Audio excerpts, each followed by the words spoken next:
کوئی شخص ملتا ہے تو اپنی آنکھوں پر یقین نہیں آتا، کوئی بیان کرتا ہے تو کانوں پر یقین نہیں آتا۔ کیا یہ صورتحال کسی حساس اور شریف اور خیر خواہ اور ملک اور وطن کو ترقی کی بلندیوں تک پہنچتا ہوا دیکھنے کی تمنا رکھنے والا کوئی شخص اس منظرنامے کو دیکھ کر بے چین نہیں ہوگا، بے قرار نہیں ہوگا؟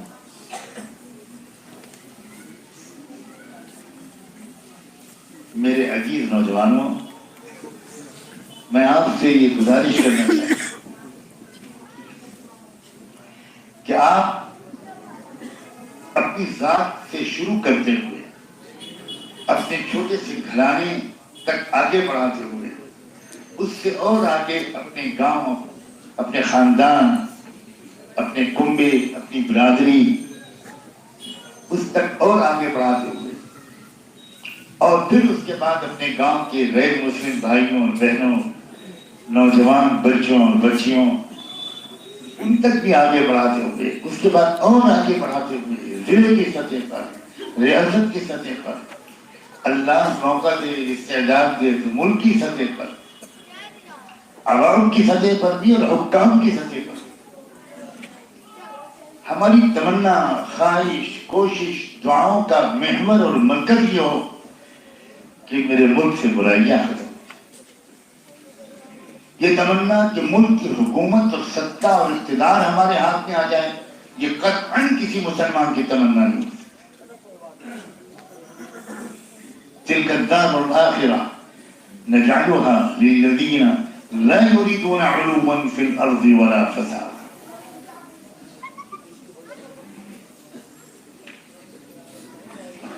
حکومت اور اقتدار کبھی مقصود نہیں بن سکتا کسی مسلمان کا۔ کسی سے حکومت کو چھیننا اور خود حکومت پر قبضہ کرنا یہ کبھی کسی مسلمان کا مطمع نظر، نصب العین اور مقصود نہیں ہوتا۔ یہ کائنات اللہ کی بنائی ہوئی ہے اور اللہ تعالیٰ ہی اپوائنٹ کرتا ہے کون کس ملک کو چلائے گا، کون کس صوبے کو چلائے گا۔ قل اللہم مالک الملک تؤتی الملک من تشاء وتنزع الملک ممن تشاء وتعز من تشاء وتذل من تشاء۔ یہ تو اللہ تعالیٰ کرتا ہے۔ جب آپ کو اپنے گھر میں بجلی کی فٹنگ کرانی ہوتی ہے، وائرنگ کرانی ہوتی ہے الیکٹریکل، تو آپ تلاش کرتے ہیں کہ کوئی اچھا ایماندار، متقی، پرہیزگار، حلال کمائی کھانے والا اور حرام لقمے سے بچنے کا پورا اہتمام کرنے والا مجھے مل جائے۔ مل جاتا ہے تو آپ اسی کو کام دیتے ہیں، لیکن جب نہیں ملتا تو پھر کیا کرتے ہیں آپ؟ کیا آپ اپنے مکان میں بجلی کی فٹنگ نہیں کراتے؟ آپ چراغ اور لالٹین سے کام چلاتے ہیں برسہ برس تک۔ جیسا بھی کوئی مل جاتا ہے پھر مجبوراً آپ اس سے کام کراتے ہیں اور برداشت کرتے ہیں اس کی بہت سی بےہودہ حرکتوں کو، اس کی بے ایمانی کو، لیکن کیا کریں، آپ کے پاس کوئی دوسرا بدل ہی نہیں تھا۔ یقین مانیے اللہ تعالیٰ نے انسانوں کے ارادے کے احترام کی وہ معیار ہمارے سامنے رکھا ہے کہ بندہ اپنے رب کے ارادے کا وہ احترام نہیں کر پا رہا ہے آج جتنا کہ رب اپنے بندوں کے ارادوں کا احترام کرتے ہیں۔ مجھے احساس ہے کہ شاید اس پورے جملے کا پورا مطلب جب تک میں اس کو کھول کر بیان نہیں کروں گا سب لوگ نہیں سمجھ پائیں۔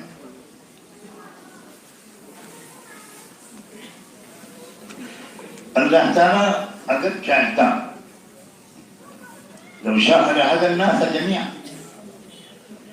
سب ایماندار بنتے، کوئی بے ایمان نہ ہوتا، کوئی رشوت دینے والا ظلم کرنے والا نہ ہوتا، کوئی قوموں کو آپس میں لڑانے والا نہ ہوتا، کوئی جھوٹ بولنے والا نہ ہوتا، لیکن اللہ نے انسان کے ارادے کا احترام کا فیصلہ کروایا۔ میں جو الفاظ استعمال کرتا ہوں آپ سے تو میں بے تکلف کہہ سکتا ہوں، کیا ان الفاظ پر غور کیا؟ یہ روایتی مولویانہ الفاظ اکثر نہیں ہوتے، صحیح ہے کہ نہیں؟ کوئی فتویٰ تو نہیں دیں گے آپ میرے خلاف؟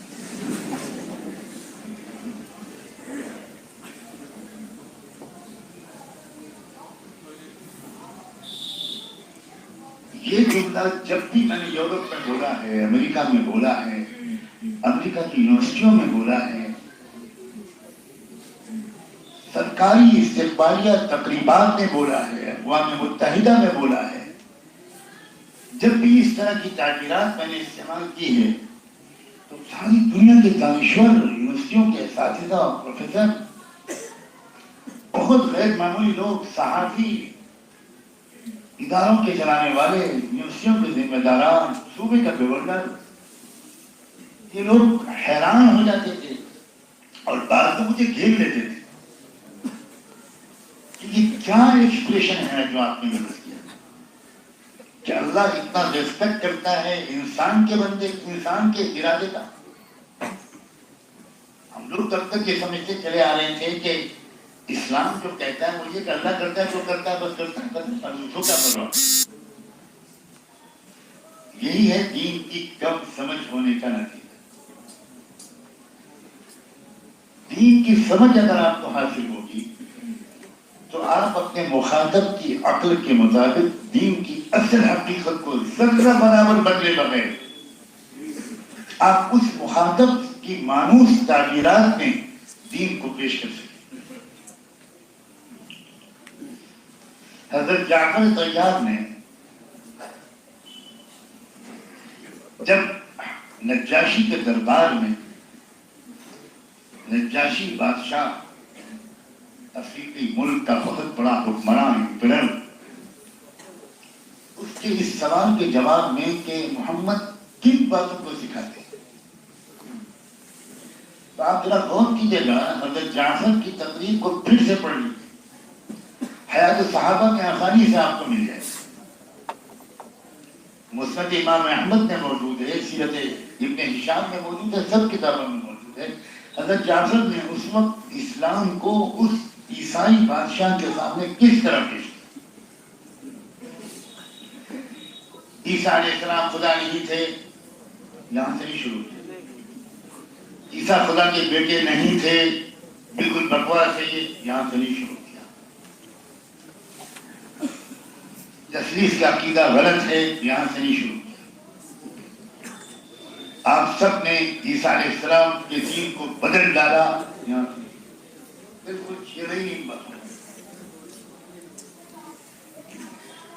کہا کہ محمد جو ہے وہ ہمیں ایک دوسرے کو معاف کرنے کی تاکید کرتے ہیں،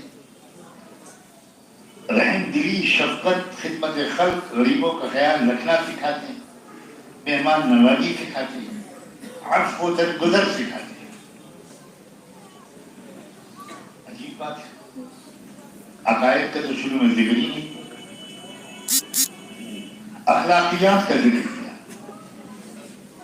عیسائیوں کے پاس جو چیز بچی ہے دین اور شریعت میں وہ اخلاقیات ہی بچی ہے، آج تک ان کے پاس اخلاقیات کی ایک اچھی سطح موجود ہے۔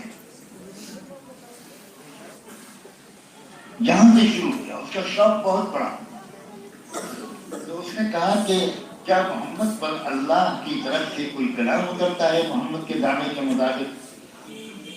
تو حضرت جعفر نے کہا کہ جی ہاں، اللہ کا ایک کلام ہو سکتا ہے ان کے اوپر۔ تو اس نے کہا کہ کیا آپ مجھے کچھ سنا سکتے ہیں؟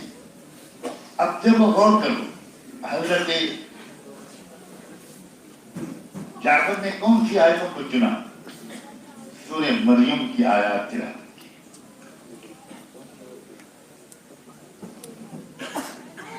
حضرت مریم کا جو تذکرہ ہے قرآن میں، اللہ اکبر،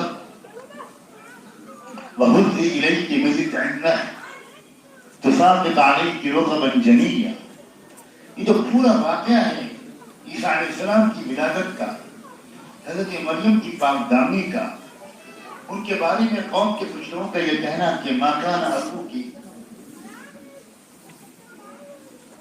امرأ سوء، کیا ہے وَمَا كَانَتْ أُمُّكِ بَغِيًّا۔ اب یہ ساری عیسائیت کا رد ہو رہا ہے، لیکن کن آیات کے اسلوب میں ہو رہا ہے ذرا غور کریں۔ حضرت عیسیٰ علیہ السلام کی پاک دامنی، ان کی ماں کی پاک دامنی، ان کی ولادت کس طریقے پر ہوئی، جبریل امین کس طرح پر آئے، یہ سارا مضمون وہ پورا کا پورا پوری تفصیل کے ساتھ ان آیات میں حضرت جعفر نے سنا۔ کلام اللہ میں یہ کہا گیا ہے، اس کے خواب و خیال میں نہیں تھا کہ ہمارے خاندان آل عمران اس کا اتنی تفصیلی تذکرہ موجود ہے قرآن میں، وہ سوچ بھی نہیں سکتا تھا۔ وہ سمجھتا تھا کہ قرآن تو مسلمانوں کی مذہبی کتاب ہے، وہ سوچ بھی نہیں سکتا تھا کہ قرآن مجید میں اس پورے خاندان کے ایک ایک فرد کی ایسی تعریف ہے، حضرت زکریا کی، حضرت عمران کی، اور کس طرح تعریف ہے، ان اللہ اصطفى آل ابراہیم وآل عمران علی العالمین۔ اب ابراہیم علیہ السلام کو بھی عیسائی مانتے ہیں، عمران کو بھی مانتے ہیں، محمد رسول اللہ کے تذکرے والی آیتیں انہوں نے نہیں پڑھی اور ان آیتوں کو پڑھا، بس ان آیات کو غور سے سنا اور اس کی آنکھوں سے آنسو جاری ہوئے اور وہ جھکا اور پیچھے اپنے تخت پر پڑے ہوئے کسی تنکے کو اٹھایا اور کہا کہ جس اللہ نے عیسیٰ کو بھیجا تھا، میں اس اللہ کی قسم کھا کر کہتا ہوں عیسیٰ کی شخصیت اس سے اس تنکے کے برابر بھی مختلف نہیں تھی جو شخصیت کا آپ نے ان آیات کے ذریعے تعارف کرایا۔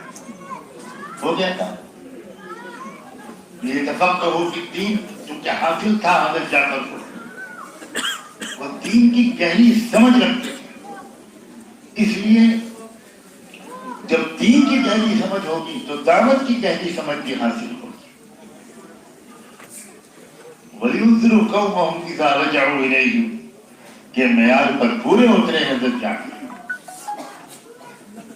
اور فوری طور پر نجاشی نے دعوت حق کو قبول کر لیا، اور کیا اعزاز و اکرام کیا ان صحابہ کرام کا، اور کیسا ہدیہ بھیجا سیدنا محمد رسول اللہ صلی اللہ علیہ وآلہ وسلم کی خدمت میں۔ پورا بر اعظم افریقہ بدل گیا، حکمت دین اور حکمت دعوت، فہم دین۔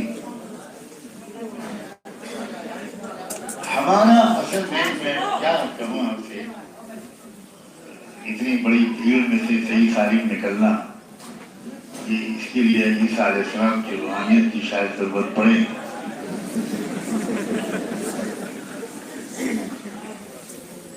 کہ ہم لوگوں کا مدرسوں میں فکری اختلافات ہی میں ساری زندگی گزر جائے۔ چلو خیر، نعمت ہے، مثبت رد عمل ہے، کسی کو غصہ نہیں آیا، بہت ڈرپوک آدمی۔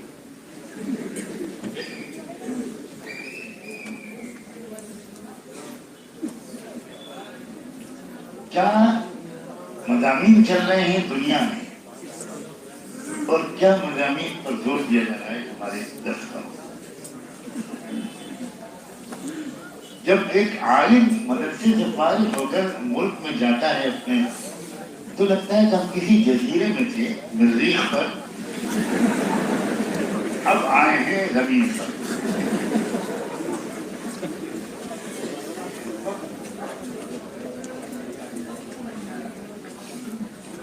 تو مسائل گونج رہے ہیں ہر طرف، در و دیوار لرز رہے ان موضوعات پر بحث مباحثے سے، ہر طرف ان موضوعات کی گفتگو ہو رہی ہے، ہمارے کان میں ایک بار بھی ان موضوعات پر کوئی گفتگو نہیں پڑا۔ اس لیے ایک خرید زبردست قسم کی بڑھتی جا رہی ہے امت کے علماء کے درمیان اور امت اور اقوام عالم، زبردست خرید بڑھتی ہے۔ آپ کو جب اپنے گھر جاتے ہیں چھٹیوں میں تو کیسا محسوس کرتے ہیں؟ میں خود نہیں کہوں گا اللہ اکبر، اتنا بڑا لفظ بول دیا، مجھے نہیں معلوم کہ یہاں سچوں کے امام بھی بیٹھے بے سہارا۔ ارے آپ امت کا سہارا ہو، آپ محسوس کرو گے کہ آپ بے سہارا ہو تو کیا ہوگا امت کا؟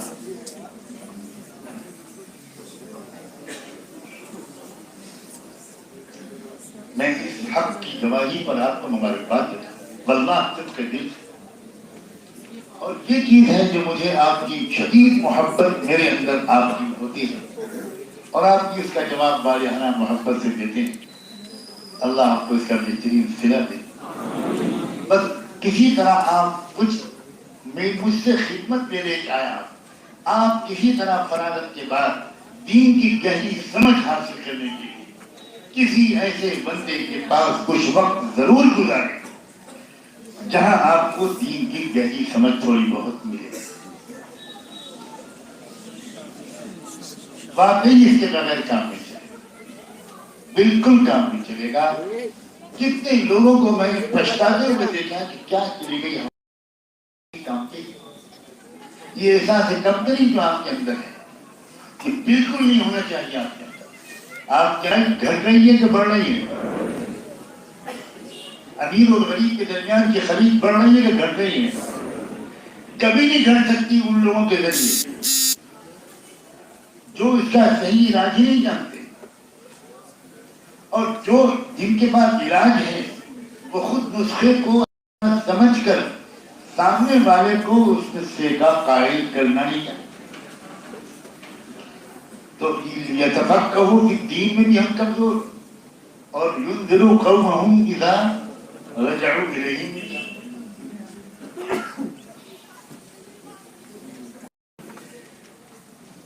اس بے تکلف مجلس میں صرف آپ کو مخاطب کرتے ہوئے ایک اپنا ذاتی تجربہ ڈرتے ڈرتے سناتا ہوں، اللہ میری نیت میں کوئی فتور نہ رہے، صرف آپ کی حوصلہ افزائی کے لیے، آپ کے دل میں امنگیں پیدا کرنے کے لیے، آپ کے ولولے، آپ کے جوش، آپ کے عزائم بلند کرنے کے لیے ایک ذاتی تجربہ چھوٹا سا سناتا ہوں۔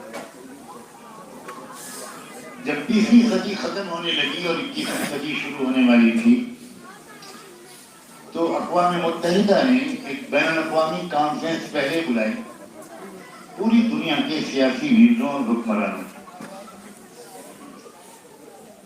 اس کے بعد انہوں نے دوسری کانفرنس بلائی پوری دنیا کے مختلف مذاہب کے رہنماؤں کی، اور ایک سوال نامہ اس وقت اقوام متحدہ کے سیکرٹری جنرل کی طرف سے سارے مذاہب کے رہنماؤں کو پیش کیا گیا۔ ایک عجیب غریب اتفاق کہیے کیا کہیے، مجھے بھی اس کا دعوت نامہ ملا تھا۔ میں اپنے طور پر اپنے امریکہ میں رہنے والے دوستوں کی دعوت پر امریکہ گیا ہوا تھا۔ انہی دنوں میں وہ کانفرنس وہاں ہوئی تو چنانچہ میں نے وہاں کے علماء کے مشورے سے اس کانفرنس میں شرکت کی۔ اس میں جو پہلی نشست تھی، کئی روزہ کانفرنس تھی، اس کی پہلی نشست تھی کہ دنیا سے غریبی کو کیسے مٹایا جائے، اور اس نشست کا افتتاح کرتے ہوئے اقوام متحدہ کے سیکرٹری جنرل نے یہ صاف لفظوں میں کہا کہ دنیا سے غریبی کو کم کرنے یا مٹانے کی کوششوں میں سیاسی قیادت بری طرح ناکام ہو چکی ہے۔ بڑا اعتراض تھا. ہم نے آپ مذہبی رہنماؤں کو اس لیے بلایا ہے کہ مذاہب کی رہنمائی میں غریبی کو کیسے ختم کیا جائے. آپ سب اس پر روشنی ڈالیں گے تو شاید ہم آئندہ سب مل جل کر باہمی تعاون سے دنیا سے غریبی کی شرح کو کچھ کم کرنے میں کامیاب ہو جائے.